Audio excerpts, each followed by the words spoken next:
রবিবার ছুটির দিনে মানে স্পেশাল কিছু, আর ছেলে মেয়েও সেটা আশা করে থাকে। তাই স্পেশাল রান্না হচ্ছে মটন কষা। মশলাটা সুন্দর করে কষানো হয়ে গেছে, আমি মটনটা দিয়ে দেব। 1 কেজি মটন আছে, আমি ম্যারিনেট করে রেখেছিলাম আধ ঘন্টা মতন। এখন দিয়ে দিচ্ছি, সুন্দর করে মশলার সাথে কষিয়ে নেব। মটন কষানো আস্তে আস্তে আমার হয়ে এসছে। এখন আমি গরম জল দিয়ে দেবো।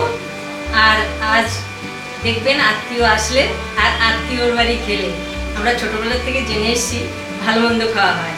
আমার দিদি জামাইবাবু এসছে, তাই স্পেশাল রান্না হচ্ছে মটন কষা। যত কষাবো তত লাল লাল হবে। আর এই মটন কষা কিন্তু মোটামুটি আমার হয়ে এসছে। আর যত কষাচ্ছি দেখুন কালার চেঞ্জ হচ্ছে, তার মানে আস্তে আস্তে হয়ে এসছে।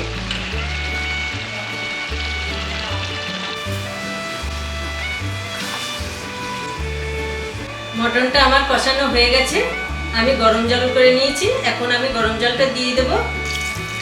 গরম জলটা দিয়ে দিচ্ছি, তারপর প্রেসার কুকারে ছিটি দেবো। 5-7টা ছিটি দেবো, আমার মোটামুটি মটন কষা রান্না হয়ে যাবে। তারপরে আলু মিশিয়ে গরম মশলা দিয়ে নামিয়ে দেবো।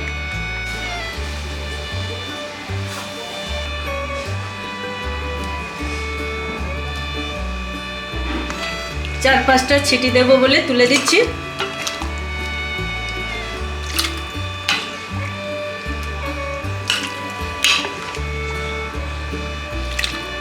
আজকে দুপুরে মটন কষা আমাদের জমে যাবে। আমার এই মটন কষা রেসিপি আপনাদের ভালো লাগলে অবশ্যই লাইক, কমেন্ট অ্যান্ড সাবস্ক্রাইব করবেন। আর অবশ্যই একটি লাইক করতে ভুলবেন না।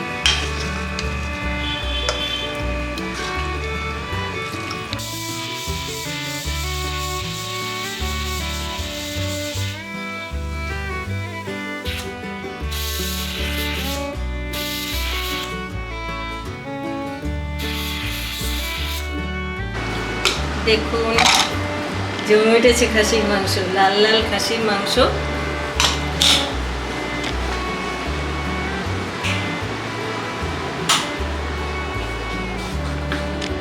বকিয়ে ফুটছে, পুরো রবিবার জমজমাটিয়ে খাওয়া।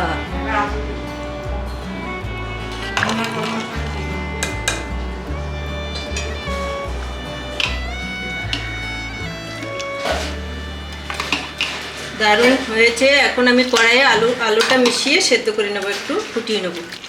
যেমনি কালার হয়েছে তেমনি খেতেও হবে। আর এই খাসি মাংস হলে কিন্তু বাচ্চাদের মনের মতন খাবার, বারবার রান্নাঘরে আসে, উঁকি মারে, গন্ধের চারিদিকে মোমো করে। এইগুলো মারা দেখতে খুব ভালোবাসে, তাদের শখের রান্না হলে রান্নাঘরে বাচ্চারা আসে উঁকি মারে। এগুলো কিন্তু সব মায়েরাই পছন্দ করে, আর সবাই চেষ্টা করে তার বাচ্চাদের ভালো ভালো খাবার খাওয়াতে। আলুটা আমি আগেই সেদ্ধ করে রেখেছিলাম, এখন আমি আলুগুলো এর সাথে মিশিয়ে দেব, দিয়ে কিছু সময় ফুটিয়ে নেব।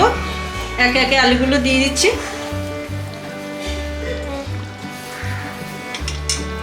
এখন আমি পরিবেশন করছি।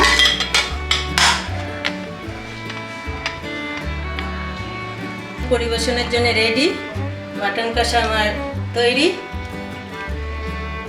আজকে জমিয়ে খাওয়া দাওয়া হবে দুপুরে, রবিবার পুরো জমে গেছে।